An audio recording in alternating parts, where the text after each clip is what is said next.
Bonjour à tous, je vous retrouve aujourd'hui pour ce nouveau format de vidéo, à l'occasion duquel on va évoquer assez fréquemment l'actualité en droit public et sous ce format de vidéo. Aujourd'hui, on fait le cabinet une vidéo pour une véritable avancée en droit de l'environnement et une décision qui est particulièrement intéressante. C'est la décision du Conseil d'État qui est une ordonnance du 20 septembre 2022. Le numéro est le 45 11 29. Vous le retrouvez de toute façon en lien sous cette vidéo. Avec cette décision, on peut voir que le droit de vivre dans un environnement équilibré et respectueux de la santé devient enfin une liberté fondamentale. Il a fallu 17 ans pour que ce principe, proclamé par l'article 1er de la Charte de l'environnement, intégré à la Constitution depuis 2005, soit reconnu comme une liberté fondamentale au sens du référé liberté. Je vais avoir l'occasion de préciser ces différents éléments, mais tout d'abord, je vais faire un bref rappel sur le référé liberté. Vous le savez sûrement, le référé liberté est une procédure d'urgence qui permet au juge de faire cesser une atteinte grave et manifestement illégale à une liberté fondamentale dans un délai particulièrement court si une urgence le justifie. Un délai court, disais-je, de 48 heures. Je le disais, avec cette décision, le droit de vivre dans un environnement équilibré et respectueux de la santé devient enfin une liberté fondamentale au sens du référé liberté. Pourquoi? Parce qu'il faut poser la question de savoir ce qu'est une liberté fondamentale au sens du référé liberté. Au sens du référé liberté, pourquoi? Parce que le juge administratif et le Conseil constitutionnel n'ont pas la même définition en la matière. Par exemple, le principe d'égalité est une liberté fondamentale pour le Conseil constitutionnel, notamment au titre de la question prioritaire de constitutionnalité, mais pas pour le Conseil d'État. Pareil, je vous donne un exemple de décision. Conseil d'État, ordonnance, 26 juin 2003, Conseil départemental de parents d'élèves de Meurthe-et-Moselle. Donc, n'est pas une décision, n'est pas une liberté fondamentale au titre du référé liberté. Pour le sujet qui nous intéresse, le Conseil constitutionnel considère le droit de vivre dans un environnement équilibré et respectueux de la santé comme un simple objectif, un simple objectif à valeur constitutionnelle, voire en sens la décision du 31 janvier 2020, numéro 2019-823 QPC. Alors qu'avec cette décision du Conseil d'État que nous analysons aujourd'hui, le Conseil d'État, justement, considère ce droit comme une liberté fondamentale. Le Conseil d'État n'avait pas encore véritablement eu à se prononcer sur le statut de l'article 1er de la Charte de l'environnement, qui nous intéresse donc, dans le cadre du référé liberté.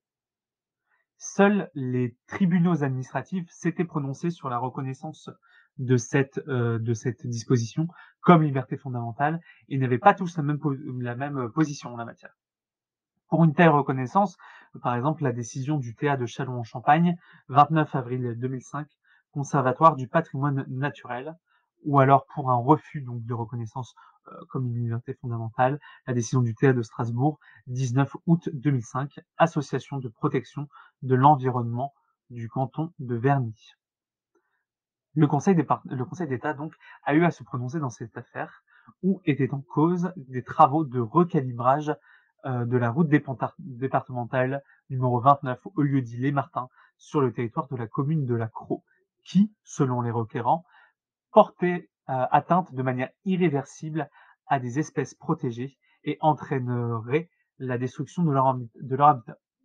Donc le Conseil d'État a été saisi en appel de l'ordonnance du tribunal administratif de Toulon qui avait rejeté le référé liberté au motif que la protection de l'environnement ne constituait pas une liberté fondamentale.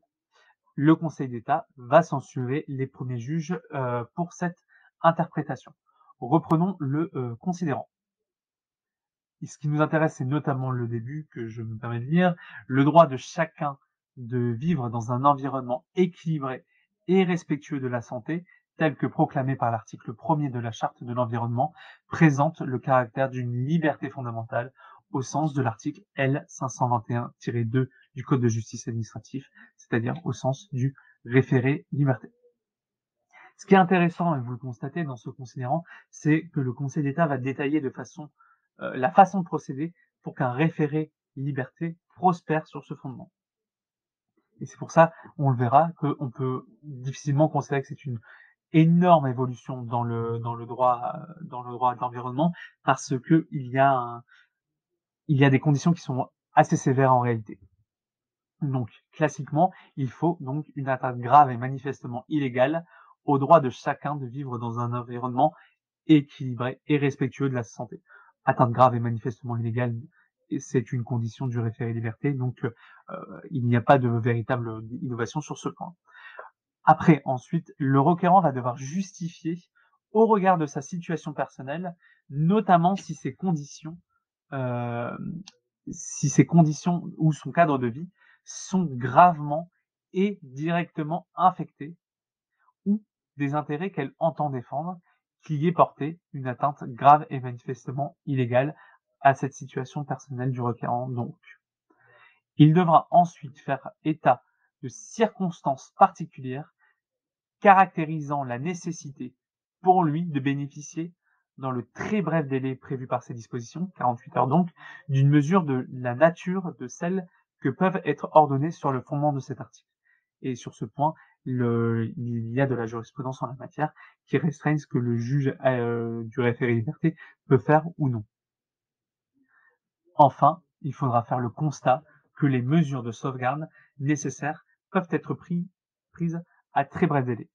Ces mesures doivent s'apprécier en ce sens en tenant compte des moyens dont dispose l'autorité administrative compétente et des mesures qu'elle a déjà prises. Il s'agit donc d'autant de conditions strictes qui teintent le tableau de la progression du droit de l'environnement.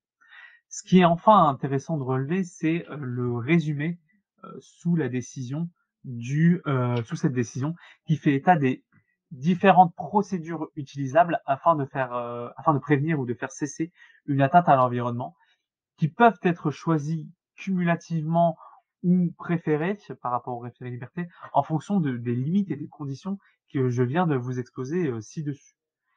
En ce sens, vous constatez, il sera possible d'utiliser pour le requérant également le référé suspension, le référé mesure utile, donc en fonction des circonstances évidemment, et également les procédures prévues à l'article L 122-2 et L 123-16 du Code de l'environnement, qui prévoit donc, pour rappel, la suspension d'une décision, soit qui porte sur un projet soumis à étude d'impact qui n'a pas été réalisé, donc l'étude d'impact qui n'a pas été réalisée, ou qui a été prise après conclusion défavorable du commissaire enquêteur ou de la commission d'enquête, ou qu'elle a été prise sans enquête publique préalable, si elle comporte, en ce sens, un moyen propre à créer un doute sérieux quant à la légalité de l'autorisation ou de la décision litigieuse. Le régime se rapprochant ici du référé suspension. Voilà, j'espère avoir répondu à vos interrogations qui pouvaient être suscitées après cette décision, et nous vous retrouvons très prochainement pour une nouvelle décision à examiner.